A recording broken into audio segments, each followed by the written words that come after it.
Chicago, USA. Chicago is renowned as the birthplace of the modern skyscraper and remains a global hub for innovative architectural design.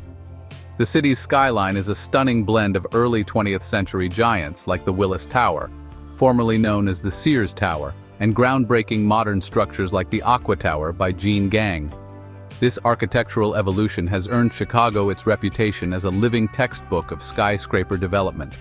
Apart from towering buildings, Chicago is also home to the works of Frank Lloyd Wright, including his Prairie School designs, which emphasize harmony with the environment. The Robie House is a standout example of this style, showcasing Wright's revolutionary approach to home design.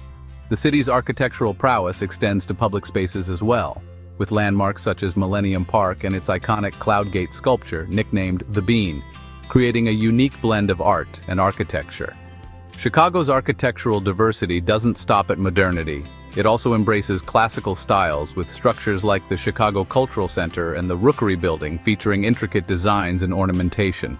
The city's renowned Chicago School of Architecture is deeply rooted in American architectural history. This seamless integration of past and present, along with constant innovation, makes Chicago an unparalleled destination for architecture lovers and urban explorers seeking both historic charm and contemporary brilliance.